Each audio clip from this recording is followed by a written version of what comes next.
year. Let's bring in Mark Durrant, BYU Radio basketball analyst, and have him sit in with these final questions with you, Jeff. From one big man to another, what do you think of Ali Khalifa's ability to pass the basketball? Is that for me? Yeah, for you, Jeff. So Jordan and I, my son Jordan, we were watching the Texas Tech game, and we watched him, and Jordan, you know who he compared him to? What pro player did Jordan, my son, compare him to? Current or because I was thinking Sabonis. Like I'm talking about old Sabonis though, not the new Sabonis. No, he's playing right now. Current. The big dude for the Nuggets, Jokic. Yes, Jokic. Yeah. Jordan said Jokic, and I was like, really? Wow. He said, watch. And he made some moves, and they're unorthodox, just like Jokic. And I said, you were right. And, he had a stretch where he kind of took the game over there for a second. And then they made the adjustment. And I was like, wow, we were thoroughly impressed. Yeah, it's interesting, and we just brought our good friend Mark Durrant in here with us. And he's right here, right next to me, Jeff.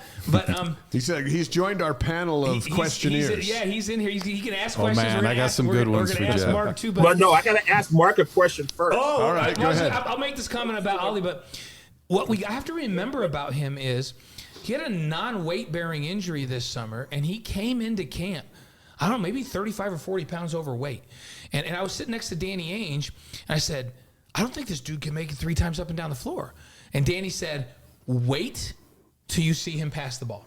He says he has a court vision and an understanding of a game that's as good as anybody I've ever seen in the game. So he's got to drop some weight. Yes, I agree with you, Blaine, but wait till you see this kid pass the ball. I was like, yeah, right. He's just a big fat guy. So I bet he's lost 30 pounds. He probably still needs to go another 10 or 15. Danny was right. I haven't seen a big guy like that in college basketball pass the ball like that. Am I crazy thinking that he's as good as I've seen in a long time? Well, if Danny Ainge says it, you can take it to the bank. Yeah, that guy is a basketball savant. I was there, Blaine, when you asked him that. That's question. right. You were sitting right next to me. We went to practice. Yeah, that Dave there. was there too. Yeah. Dave was right there, and when I love sitting down with Danny Ainge and just talking basketball. Yeah. That guy is a savant, and he's forgotten more about basketball than most people in this world know. Yeah, it was fun. I forgot that you came with us, that you were down visiting, and you were actually coming down to business, but you stayed with us, and then we went over to practice that day. And we should mention, you are currently Mark Pope's alumni representative to the basketball program. You're still doing that again? You're doing that this whole year, yeah, right? I'm the president of the Basketball Alumni Association. Wow, that sounds important. Well, I just do what they tell me, so it's fun. No, what it means is that I can always tag on with them and go to any practice I want to. So, President Chapman, do you have a question for Mark Durrant? Yeah. Oh, no. Yes. When Mark and the game, what game was that? When Mark Pope hit, it was Baylor. When he hit that water and it sprayed you and Greg Wrubell. Greg, you and Greg Wrubell, you guys had a quick reaction, then you got right back into character. How did you guys do that? Man, you can't really tell from the video, but we got just drenched, Jeff. I mean, and it was so unexpected, and there's this big loud crash, and then I'm just covered. And Greg's immediate response is, I got to protect my equipment, because that's like his baby, and he doesn't want to get knocked off the air. And I'm just trying to process what happened and start laughing. I mean, it was hilarious to me. I mean,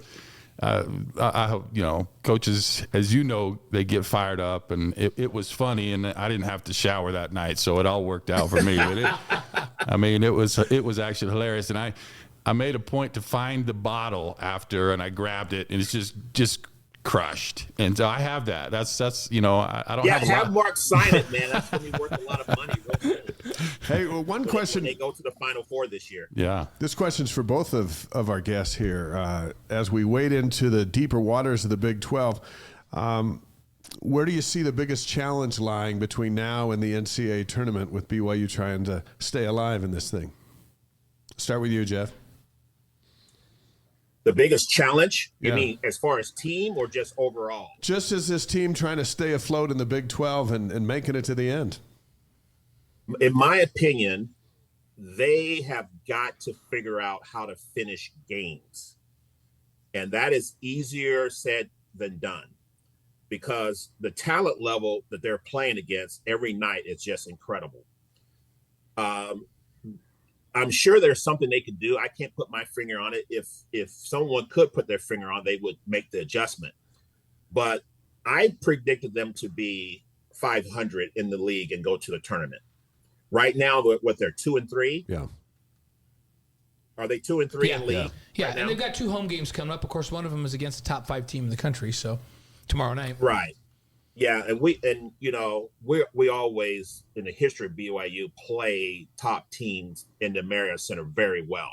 You talked about that Pittsburgh team when Marty Haas just ran through all their athletic guys. They were number 7, and we took care of them. So I'm looking forward to watching that.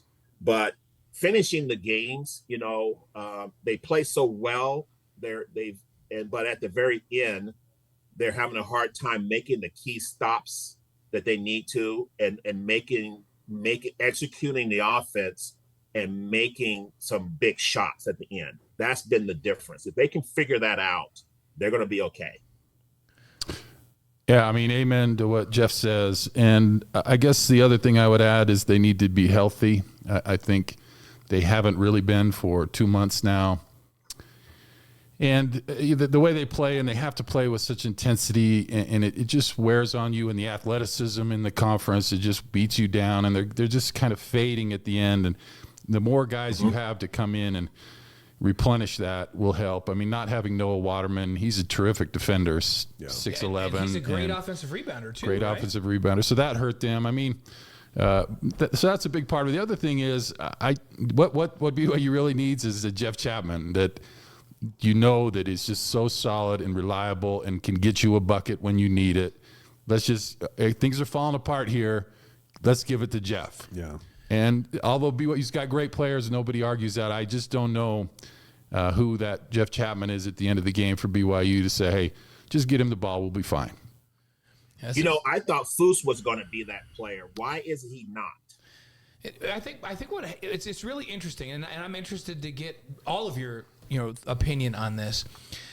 I think they were ready to build this passing game with a aspect of this offense that would then also go into the post, force teams to double team Foose, kick it back out, and get back to the passing game.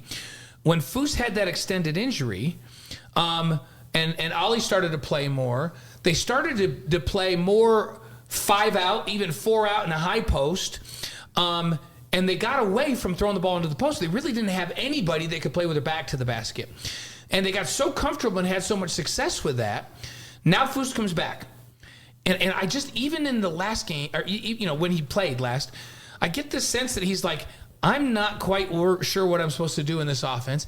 And I don't think anybody else out there really has made that turn where they're like, okay, Foose is in. We're going to play offensively a little different now. We're going to play through the post, but we're going to play through the low post now, and we're going to be comfortable with that. In my opinion, if they can figure out how to do both and run 2 little variations of the offense, one when Foose is in the game that forces teams to double in the post and play inside out, and another where they get their penetration off of ball screens and dribble drives and ball movement, they can really create problems for teams. I just feel like they haven't figured that out yet, and I don't know why. Am I crazy with that? Well, I mean, Jeff could kind of speak, as a big man. I think if I was BYU, I would deputize Jeff Chapman in the offseason and say, you're a coach for 2 weeks. Pay Jeff whatever exorbitant amount of money he would demand. And so I start at 7 figures. Yeah, we figured you would. Go and work with Fusini.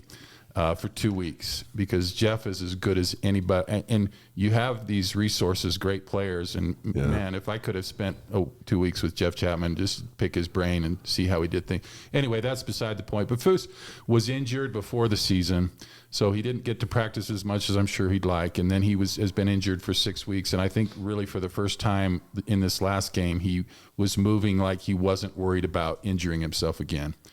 So it's hard to implement all those things that you're talking about, Blaine, which I agree with. I mean, I'd love to see an offense where Foose and Ali Khalifa were on the floor at the same time. Yeah, how about that play high-low? Oh, good point. Oh, man, but it's just been tough to get him enough minutes and get everyone comfortable with that. Now it's hard to do that because every game is so intense. Every possession matters. Critical. See, it's hard to experiment at this point in the season. Yeah, that is tough. I was Ben, when he just said have them both on the floor. Imagine Ali up top, and then Foose down low, and you're feeding Foose from straight down the barrel from the top of the key. And it's so hard for defenses to adjust and decide which is the weak side and who's supposed to help. And it's just so much easier to feed the post from there. And we know Ali could do it.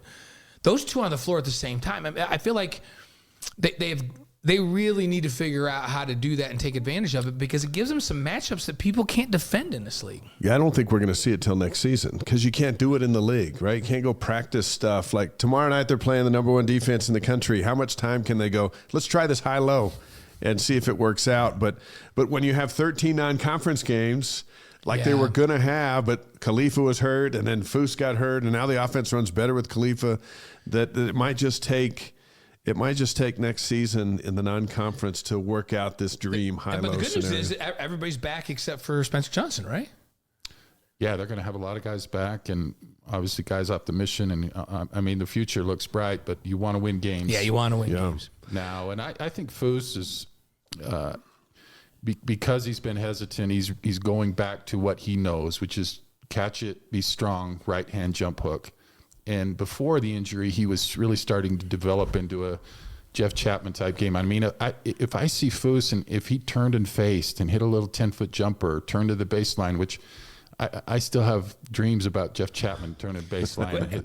It's funny if he because could learn that type of shot, he's already unstoppable. But man, you see it. When Jeff came to practice that day, Mark, we were talking about Foose, and Foose got a ball down on the low block, but it was actually the low block extended. It was probably a short corner, and he caught the ball, and Jeff said, why didn't he just turn baseline and shoot a jumper right there? Like, why didn't he do that? And I was thinking, because Jeff, he can't do what you did yet. Like, somebody needs to teach him that, right? Because Jeff would have known what he was going to do before that pass came in, and known if the defense was coming from, I was just going to turn baseline, and they couldn't stop it. But Foose doesn't have that skill set yet. Jeff, let's talk about Houston tomorrow night. They come in number 4 in the country, number 1 in the net, one of the better defensive teams across the board in the nation. You mentioned the home floor is always an advantage for BYU in these big games. What are the keys tomorrow for Mark Pope to get a win against these Houston Cougars? I was at the San Diego State game, and San Diego State plays a similar kind of defense like Houston. I think Houston has more talented players, though. I'm not going to say San Diego State is Houston, but they played kind of the same. And the biggest thing BYU had to do was they had to handle that pressure. And I thought they did a really good job. So number one, they got to handle the pressure. They got to handle the press and limit their turnovers. You can't turn it over. You can't give them easy baskets for dunks. You can't get them going that way. And then, just like what we've talked about, they have got to, at the end of games, when they're wore out, they have to figure out how they can execute and score, and also execute on defense and get stops, get consecutive stops. If things start to go bad at the end of the game, they got to figure out a way to stop the bleeding immediately. It's kind of like a cascading thing. It's like watching the game the other day against Texas Tech. They had the one guy, Isaacs. He got hot, and then they couldn't score on the other end. It was just a cascading thing, and they just got to limit that. It's interesting, and I had this stat last year. I haven't looked it up this year, but it's interesting the difference in the length of runs when BYU's outside of the Merit Center versus when they're inside for both teams. So when BYU has a run, like the average run was like 8.0 at home, but on the road, it was like 5.5 or something like that. And I would think it's even more exaggerated this year. And it's the same for other teams. Like, for instance, Texas Tech, they go on a 12-0 run to start a half. If that's in the Marriott Center, it's probably an 8-0 run or a 7-0 run. Because you call a timeout, the fans get into it, they get you some energy. And so that's one of the reasons teams in this league win more at home and lose more on the road, is because the runs in both directions are just a little bit shorter or longer, depending on if you're home or away. And I don't know if that's enough for them to get Houston, but they're certainly going to have to take care of the ball better. Well, before we do five questions with Jeff, Mark, do you have any other questions for President Chapman? And I just love Jeff Chapman. I mean, he really is an absolute hero of mine. I was at Provo High across the street and watched him play, and he's just always been so kind and good to me, and is such a great player and a great human and an amazing success in life. And I've just enjoyed being his friend. He went from my hero to being my friend, and I've listened to him talk. If you ever get a chance, listen to Jeff Chapman give a talk. It's one of the most faith-affirming things you'll ever hear, and he's just magnificent. So I don't have a question for him other than say, love him. Thank you, my brother. I love you too, and your family. Your awesome family. Thank you. It's like now we have our show's become a love fest. I mean, not sure which way we're supposed to turn on this one. Let's do five questions with Jeff Chapman. 5 questions, Jeff. You just answer these right off the top of your head. So, your favorite sports movie? Easy. Remember the Titans. There you go. Okay, good one. Yeah, we just had Ben Bywater, BYU's linebacker, on here. And we always expect those football guys to remember the Titans, and he did Forever Strong, that rugby, Highland High School rugby movie. That's the first time anybody's, and I forgot about that. I need to go see that one again, or watch it on Netflix. So remember the Titans, always a favorite. Your favorite singer or band? The Temptations. Nice. You want to sing a song for us? That's old school. That's right. That is Jeff old has school. Sunshine on a cloudy day. That's all I have to say. Yes. Papa was a Rolling Stone. Yes, he was. Favorite breakfast cereal? Easy. Captain Crunch. Classic. Expect nothing less from a classic guy, Captain Crunch. So how come I have Captain Crunch up in the cupboard, but you never eat breakfast when you're at our house? What's up with that? No, I'm doing that fasting thing. I intermittent fast. I know. He was doing this intermittent fasting thing. Me and Collinsworth, man, we don't eat till like 3 or 4 in the evening. I know. I said to Jeff, like, what? And he's like, don't plan on me for any meal. Like, he's the easiest guest to have, by the way, when he comes, because he just never eats. But you're looking really good, by the way. You're doing great. Thank you. So he's doing great. A lot of work. So your favorite basket that you ever made at BYU?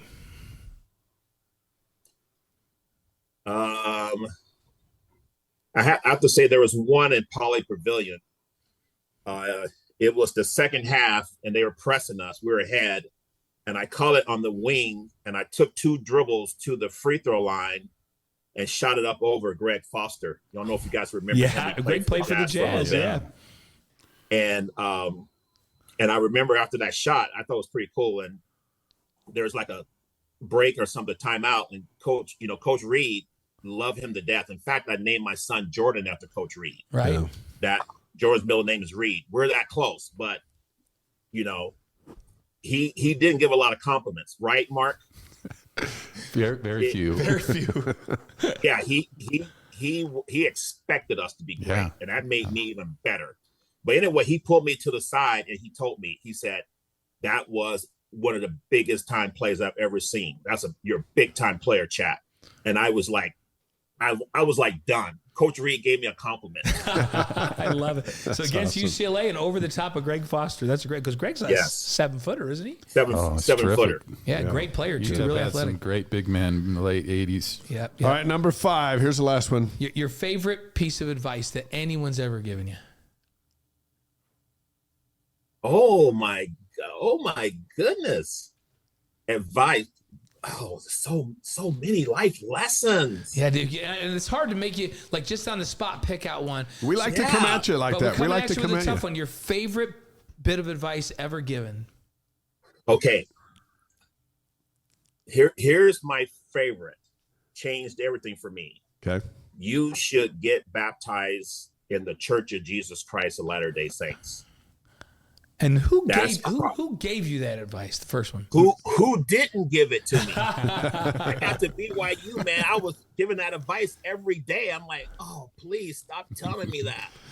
Who was baptized to shut people I didn't up. believe it. And then finally I got baptized and I was like, oh my gosh, all those people who were trying to get me baptized were right. And that has changed everything for me. Absolutely everything.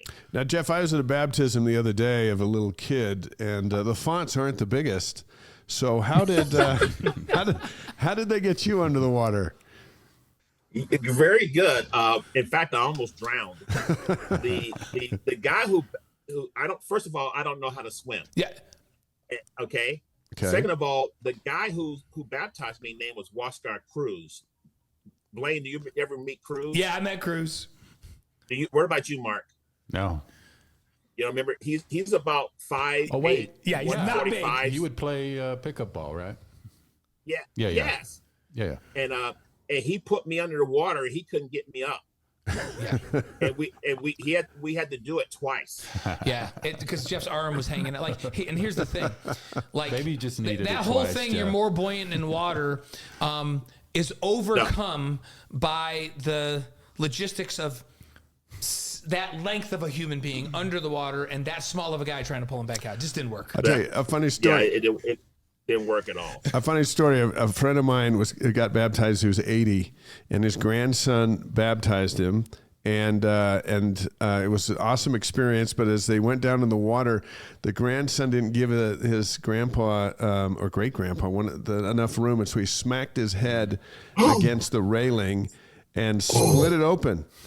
And but then he got down and got back up, and Bill was so good about it. He said, I probably deserved that. I should have been baptized a long time ago.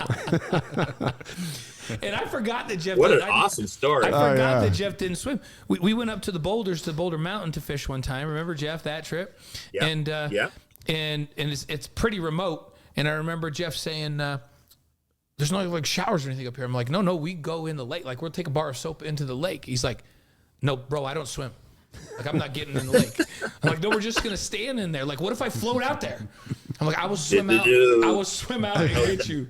So no, nothing above my chest. Yeah, no. That's right. So, but we did clean ourselves up in the lake and had a great time down on the boulders. So the great Jeff Chapman on the Wise Guys. Hey, we sure appreciate our friendship, how you represent BYU and all that you do, and what a tremendous career. And we look forward to having you back on the show a lot as we move forward over the years. So let's get a win tomorrow night.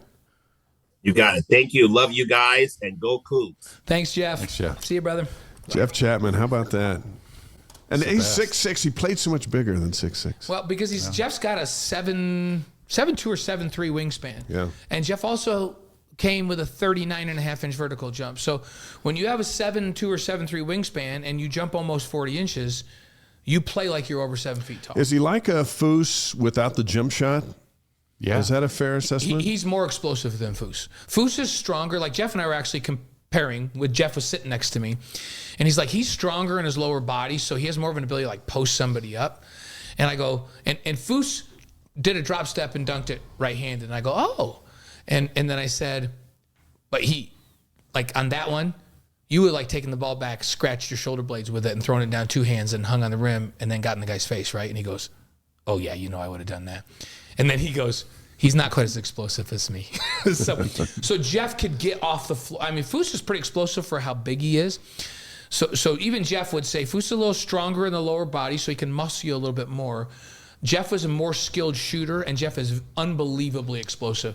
He would elevate and just throw it down 2 hands on. Great player on a great team that Gene Bartow thought was the number 1 team in the country. I'm so happy that Mark, like, he doesn't have his shoes on either, just like me.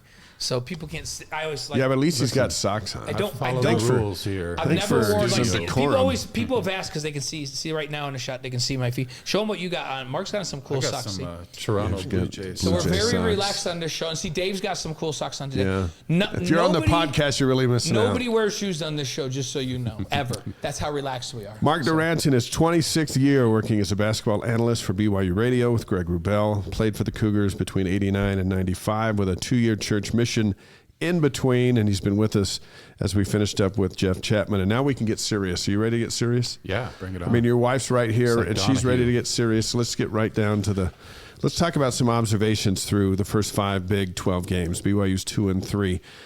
The BYU offense. Give us your observation on what you've learned about them. Good, bad, indifferent, whichever. What comes to mind? Well, in the first half, they looked like me when I was 20. In the second half, they look like me now. And that's not Okay, on the good. podcast, let's try and paint that visual of a young, skinny, vibrant I'm still Mark good Durrant looking and now. today's Mark Durrant, I'm which is still really still good in looking. tremendous shape. Yeah. I mean, it's just a minor I've never heard it put that way, but you know what? I think you nailed it. So they look like a bunch of young guys in the first half and a bunch of old guys in the second half. Yeah, a little creaky in the second half, but yeah, I mean, they're shooting threes like crazy, like we haven't seen before in years. I think it's super fun to watch. Yeah. It took me a while to come around to the three. I mean, I'm old school, so just guys jacking up a lot of threes kind of rubbed me the wrong way. But I think BYU does it the right way. They get good looks. They get threes through, moving the ball around well, and it's a smart way to shoot a lot of threes. And so I really like the offense. I mean, you talked about Ali Khalifa. How fun is he to watch? It's just so fun. Well, plus he's got a smile on his face the whole time he's doing He it. seems to love it here, love playing. It's almost, it's different, obviously, but it's almost like Jimmer. Jimmer was just fun. It was just like, what's he going to do next? And that's the way Ali Khalifa is. And you've got so many different talented guys, so many good shooters. We talk a lot about conference play in the second halves, and rightly so. I mean, that's what we're talking about. But most of the time, it is a relentless, high-powered, effective, beautiful thing to watching those guys play. And I think that's the frustrating thing, is that there's just been a couple times where that has gone out the window, and you're like, oh, because if you think about it, they could be 5-0 in conference seasons. They've had basically double-digit leads in the second half of every game they've played in the conference. And, you just hope this season doesn't become they were really good, what-if type season. But if they can actually, really do something, I think they've got the guys to do it, and it's fun, and it's exciting. What about on the defensive side? Dave and I called the first, how many games did we call to start the season? Like 12? 11 or so. Yeah, 11 or 12. And we were taken back by what seemed to be a renewed interest and effort on the defensive side. Now, the games we've been doing pre- and post games for and watching the announcers from ESPN, that's a common thing. People are giving BYU a lot of credit for defense. You're there every game, courtside. Are you buying it? Is this defense that much better? Are they really playing that good defensively? Well, I think the numbers bear that out, that they're one of the top defensive teams, and they do a pretty good job. Again, obviously you can point to some examples where they haven't been as good, but overall they've been a terrific defensive team. I think Noah has really become a great defender, which I never thought would be the case. Yeah, And last year, who'd have credit to thunk it, him. right? Yeah, credit to him. He just plays hard, and Spencer Johnson is an elite defender, and I think Dallin Hall's very physical. It would be nice to have more of a rim protector, although Ali Khalifa, he doesn't move well. He's not a great jumper, but I think he's pretty effective. He's a big body. It's hard to move him. He gets some block shots. So I think they're a terrific defensive team. They have some vulnerabilities, I think, that are exploited in some of these conference games where teams just say, it's almost like in football, I'm going to make a football analogy, Blaine, because you call basketball games. So I feel You like can do I it. have I'm Do very whatever you comfortable want. with this. I'm very You can comfortable do whatever with you this. want. It's just that, a lot of times the offensive line, you'll have a real size and weight advantage. But early in the game, the other team, they're excited. They get after it, and they're able to stop the run. But if you keep going to it, and eventually you wear them down, and then you start to pick up in the fourth quarter, you're getting big gains. And I think teams are doing that a little bit to BYU basketball. They just keep pounding it, and BYU just gets worn out, or the adjustments the other teams make are effective, and they're able to get to the rim, and it's just hard to maintain that all game long, especially with the injuries like we talked about, but certainly something that needs to be addressed. Glenn on the live stream from the Philippines said that Jimmer had referenced maybe press out of halftime just to get the juices going defensively, as to somehow to tweak the defense, maybe just get everyone alive coming out of the locker room. some kind of a change up there. This staff, and we talked about offense, defense. Now let's talk about the coaching staff. I think to their credit, they went through this entire change of how they've done things the last 2 years to how they're doing things with this roster this year, and then they've stuck with it. The freedom of the three, the transition back and forth, the defense has been changed and much better. Wedge rebounding. This is not a fifth-place team in the WCC this year, and to credit to the coaching staff because it's mostly the same guys. Yeah, I do credit them. I think doing the same thing over and over it didn't work particularly well in the West Coast Conference, certainly wouldn't work in the Big 12. So it's really a radical approach that they've taken to the game, shooting 35 threes a game, and the defense and rebounding. With respect to maybe some things they could try defensively in the second half, I agree with Jimmer. What does he know, right? Jimmer, he knows how to shoot it, I can tell you that. Him and Chapman, they're always saying stuff. The day that Jimmer plays defense, we'll listen to you on what you should do defensively. No, he knows how people defended him, so he's probably an expert. But I'm a big proponent of just mixing it up, whatever you do. So teams, if they go into halftime, let's make this adjustment to BYU's man. But then you come out in zone, or you come out in a press, or you have a half-court trap, or whatever. And, after made free throws, we're going to press. And after that, we're going to just mix it up so teams can't adjust and be particularly effective at it. BYU tried that against Texas Tech. They went to a zone, and they hit 2 threes right off the bat, which is always hard for coaches to, have patience with that, and rightly so. But you need to mix it up. And then it gets, but press. If you're going to lose the lead anyway, might as well lose it pressing and trying to make some things happen rather than just sit back and on your heels. Be the aggressor, get after it. Yeah. Maybe you get beat, but at least you're not just sitting back. Yeah. Now this Houston game tomorrow night, Dave's laid out some numbers. Review them for everyone out there. They're 16-2. They're 3-2 in conference. They've lost their 2 road games in conference. So that's of note, right? They're number 4 in the AP. They're number 1 in the net, which is the primary evaluation tool for the NCAA seedings. Ken Pom has them a number 1 seed as of right now. Joe Lunardi has them as a 1 seed right now in the NCAA tournament. So that's what they're up against. So what do you do to kind of offset some of the advantages that you say? Coach Durrant. We know, Coach, that they're a phenomenal defensive team. They're not a lights-out offensive team, but they're phenomenal defensively. So what do you do? Well, it would be nice to have TJ Haas back. He was a game winner against Houston. Okay, there's an option. I got to hug him. There's an option we can't do. Yeah. So, no, I think Houston is a lot like Iowa State, which is helpful to have played them. Houston's number 1 defensive team. Iowa State was number 2, and BYU scored 87 points in that game, way above anything that Iowa State had given up. And I don't think Houston's given up more than 68. I expect BYU will get more than 68 at home tomorrow with that offense. And Houston will have their own issues trying to score and being on the road. Like you said, Blaine, they haven't been particularly successful. But including at Iowa State. Right. The same week that BYU beat them. Yeah. And but they're a terrific team. It's cool to have them come in and have top 5 team in the building. Every venue, every game is so cool right now. So I'm just loving it as a broadcaster. But it's certainly going to be a challenge. But you could keep the turnovers down like they did against Iowa State.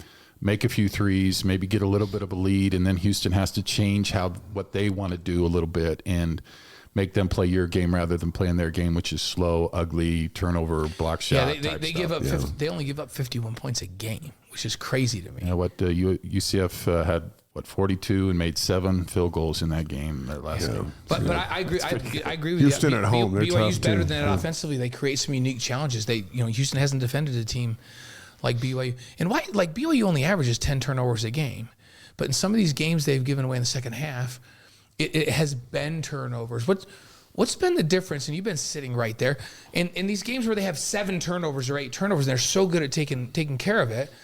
And even in some of these games, they take care of it for the first half, and then it's not just the number, it's the type. They turn them over in the backcourt and their runouts. What's behind that, and how do you coach that out of them so that they don't do that in the second half of a game like this one tomorrow night against Houston? Well, if I knew that, I would be a coach and making a lot of money coaching. But, as a player, we would go to places like the Pit. And I remember once having a 20-point halftime lead, and the crowd just gets going and the other team gets so much energy, and it's like holding sand in your hands, and the harder you squeeze to try and keep it in your hands, the more it goes through your fingers. And it's just a unique phenomenon to be a part of. And you're just trying to do everything right. But it's just hard. We actually ended up winning that game barely by a point or two. But a couple of things you need, obviously, you need to have a mentality of not trying to do everything yourself. I think this team, when their back's against the wall, they're behind or they're losing their lead, guys are trying to step up and be the guy, but they try a little bit too hard. And so when you're trying too hard and you dribble in, trying to it gets knocked away, and that's a turnover, and you get in a hurry. Maybe shoot a shot you shouldn't shoot. If I can just hit this, it'll quiet them. And so there's that natural tendency, I think, players to want to do that. And also, like we talked about, I think BYU really needs kind of a calming guy. And I don't know who that is. It was Spencer Johnson against Iowa State, but it was something different Saturday. And it was Dallin Hall against SDSU. Yeah. I mean, is it better to have just a guy? Like, so, we remember games we were just talking about, Jimmer, where they're tight ball games with that team, and they, the coaches are talking to each other before they go in the huddle, and they're like, everybody knows we're going to give it to Jimmer. And they're like, it doesn't matter, just give it to Jimmer. and the whole team's thinking, yeah, we know everybody knows we're just going to give it to Jimmer, but we just want to give it to Jimmer. And Jimmer's like, you know what? Everybody knows I'm going to get it, but I just give it to me because I don't care. It's like Jimmy Chitwood. I'll make it. It's nice to have that, but you don't always have that, right? And so they just have to stay with what they're doing and not worry about, I need to be the guy right here. It's like, who has the open shot has to be the guy right here, right? Because that's how they got the lead in the first half, right? Yeah, I mean, there's different types of teams, and a lot of times you'll see successful teams that do have, like Pop Isaacs for Texas Tech. He kind of took over that game, or Jimmer, or whoever. I mean, I always go back to Travis Hansen for some reason. He was a guy late that I just had complete confidence that he would just win the game and take care of it. So some teams have superstars. Other teams, like this team, has a lot of different good players. And I'm not saying you have to have one or the other, but it makes it harder, I think, at the end of the game when you have a lot of good players as to who is going to step up and make the plays for you. It doesn't have to be one guy necessarily, but I think there's comfort in knowing on a team, if we're in a tight situation, we're going to run this play and this guy's going to get it and he's going to score for us. And I think there's a little bit of doubt as to who that would be for this team. And like I said, guys are trying, and it's a hard thing to do. I certainly wasn't that player. I wanted to give it to someone else. I don't give it to me late. But you knew who the guy was on the team. Yeah, I did know. And whether it was Marty Haas, like we've been talking about, or Andy Toulson, or Russ Larson, or whoever, we knew who we were going to. And so BYU has great players, but I think the more structure, and if you can, BYU likes to play kind of a free motion offense, but if you can run certain plays where guys know where they're supposed to go, this is what's supposed to happen, this is the guy that's going to shoot it in a completely chaotic situation like at Texas Tech, it gives you some structure and gives you some peace, even if you don't have a particular guy that can bring that to you. Mark Durrant with us. A couple more questions. And then we'll let you go, and we appreciate you being here on the Wise Guys tonight. The good news is Texas is coming on Saturday, and they're only 59 in the net, 13-5. They beat they're Baylor. Only 13-5. Beat Baylor the other day. Not ranked. They're not in the NCAA tournament, according to Joe Lunardi as we sit tonight. And they're 46 in Ken Palm. It's an opportunity at home for BYU. It's a noon start, which is the earliest at the Marriott Center since 2005 when Air Force was here. We probably called it. It was a long time ago. Yeah, we did. And so there's that uniqueness to it. But you've got Houston and Texas. Don't you feel you got to get one? You want to win them both because they're at home, but you've got to get one. I guess it depends on what you're looking for. I mean, if you want to win the conference, I think you have to get both. Yeah. If you want to be 500 or a little above, you could probably drop one to Houston. If your roadway is how do I get to the tournament, don't you kind of got to get one of the two? Definitely. I think you're right. You got to get one of the two, and then maybe you pick up another road win somewhere down the line. But road wins are, ask Kansas how easy it is to get road wins. Ask anybody. Right? Even Houston, ask them. The fact that BYU got one in Central Florida is huge. To me, that brought them back to, there's no way they should have lost to Cincinnati at home. Okay, they're okay.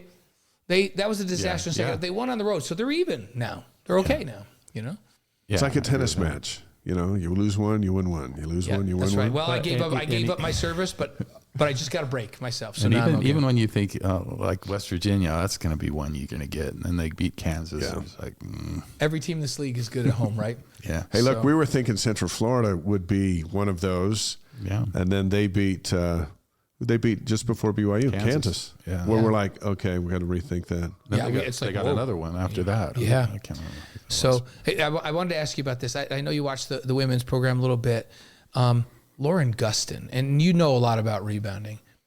She has been the most dominating rebounder most of us have ever seen. In this women's game, she's just dominates. She just passed Tina Gunn Robinson as the leading rebounder in school history. That record stood for 44 years. What do you think about Lauren Gustin and her game? Because she's not a monster size-wise. No. There's been a lot of great players, and to have that, I mean, I remember one of my favorite players growing up was Steve Trumbo, was a great rebounder, and Brett Applegate. And anyway, it's just amazing. I mean, she doesn't do it with, like you said, the height or anything, but to be able to do that, given her size, that's just a ferocity in competitiveness that she sees it and gets it, and that's a special quality to have. It's so hard to get rebounds, and for her to do that in the time that she's done it in is remarkable.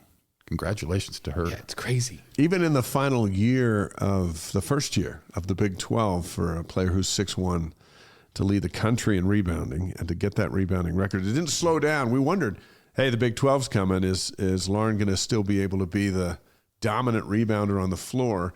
And she still is. She had 17 points and 15 rebounds, I think it was, on Saturday. She has these absurd stat lines. She gets 20-plus rebounds like it's falling out of bed, and it's not easy. And for her to do that so consistently against, like you said, even better competition is remarkable. We've called a lot of the women's tournaments over the last several years in WCC, and we're doing a tournament game. I don't know if it was last year or the year before. And I looked down, and in my head I'm thinking, has Lauren Gustin gotten every rebound in this entire game? and it was the first half, and she had like 12 boards. Nobody else had a board. The other team had one. And I'm like, she is going to get every rebound in this game. It's like, it was crazy. And she goes on runs like that where she gets 2 offensive boards and then, and a putback, and then cleans the defensive glass on the other end, and then comes down to make a shot, and she gets another defensive board. Then she gets another offensive board, and they get a make. And I'm thinking, she's dominating the glass by just rebounding. And it's funny that some of the best rebounders all time have been people you'd look at and you just say, no, not that guy, Dennis Rodman or whoever you want to Charles talk about. Barkley. Charles Barkley. But there's a certain level of genius. You talk about Ali Khalifa's passing, but there's a certain level of genius in great rebounders, just understanding the game, where the ball is going to go, what the probability is a ball is going to go there, and getting yourself there. And I mean, there's a level of, she works super hard, and there's a ferocity, like I said, but she's a genius too. To be able to rebound like that, there's a level of genius. On a game day tomorrow, like a big game that it is, does your wife then give you a milkshake, maybe a shoulder rub, and then just pretty much the day off as you prepare mentally to call the game? Is that what happens at the Durrants? Unlike Blaine and Jeff, Marilee's the lucky one to have me. She's outkicked her coverage. I was waiting for this. So she works hard to keep me happy because I'm a catch. Marilee, you'll be on the show next time, and we'll be able to verify. We're going to have to bring you on and have a discussion about this topic. A lot of things being said the last few minutes. She's actually so unbelievably remarkable, and she's a huge BYU fan. Yes, she is. I know that. She wants me to talk a lot about basketball after the games. I'm like, I just talked for 4 hours. But she and my daughter and kids, we are such big BYU fans, and they're at the games, and so she's a great fan of me, but maybe likes the Cougars even a little bit more than me. Well, let's make it a win-win for both. Yeah, everybody needs to win tomorrow night, and that'd be perfect. And hey, and folks, and I've talked about this on this show and others before. If you're not following this guy on, I can still call it Twitter. Can I still call it Twitter? Yeah, I think you can. It's X and Twitter. If you don't follow this guy on X or Twitter, you're missing out because he makes me laugh almost every day. What's your Twitter handle? or X handle. At Durrant Mark. Yeah. I mean, I'm a lawyer by day, so I don't get this is my creative outlet. So if you're looking for smart, intelligent, serious stuff, you got the Sometimes got the wrong place. I'll see some of your tweets, and it's like, remember those Far Side cartoons where you just had to look at it from a couple different angles to figure out what in the world it even is? That's what I'm saying. And then you start to laugh. If everybody gets my tweets, I've failed. It's a humor. It's a humor on another level because it's humor that makes you think, which that's so much generous. better. It's so much better. So Well, Mary Lee, thank you for bringing give him Mark to a the follow studio on, tonight. on X. We'll see you tomorrow night. Thanks so much for being here. We'll see you guys tomorrow. I love you guys. The man. Wise Guys is better every time you show up. Yep. You tell me where to be, I'll be there. That's all I know. Thanks Well, for letting tomorrow me come, night will be Mary at the Lee. Marriott Center, 6 o'clock pregame show on BYU Radio. That's kind of where you get, like, you're like the star of the hour during the pregame it's show. when Do you I'm do the not- pregame with Shep? Mostly Shep, sometimes Ben, sometimes. Ben Ben Bagley, Cleon Wall. But yeah, it's when I get to unshackle myself from the. They throw it do over there, all say, those- just So say, here's my take as long as question. time as you want, say what you They pay want. Greg like big dollars. Oh, yeah. But he doesn't even have to do that stuff. He just shows up for the game, and He's you a diva. carry the pregame. You pretty much carry the game, and then you carry the postgame. Now he does do the postgame with you. I'm the unknown opening act, and he's the I don't know, Taylor Swift. I Look, guess. just keep selling real estate, and Yep. it'll all work out. Selling real estate. I don't know what I do. Neither does Dave. Wait, you're not a real estate attorney. He's are an you? attorney over real estate. Real estate. You're a attorney. real estate Yeah. attorney. See, I but know you a don't little bit sell about it. that. No, You don't sell it. You just make sure that the deals are But he legal. can be the cog between a sell and non-sell. That's true. I manage, Dave's large transactions with all his money. Thank Does he you. have And a by bunch the of- way, we need a better year this year. Does so he good have a luck. bunch of real So estate good luck holdings with that I don't know about? Yes. I figured something was up like that with Most the of cars it's this guy was most driving. of it's in Montana. Like some of the cars I see him roll up in, and I'm like, man, I have a Ford Explorer. And like, what's he doing in this? Don't plead poverty. That goes back to Vegas. Let's leave Vegas out of that. Hey, thanks for coming. Thanks, guys. Appreciate it. See you Thanks, tomorrow. man. Mark Durrant, Great to see you. Thanks for radio bringing me, Mary Lee. analyst for BYU.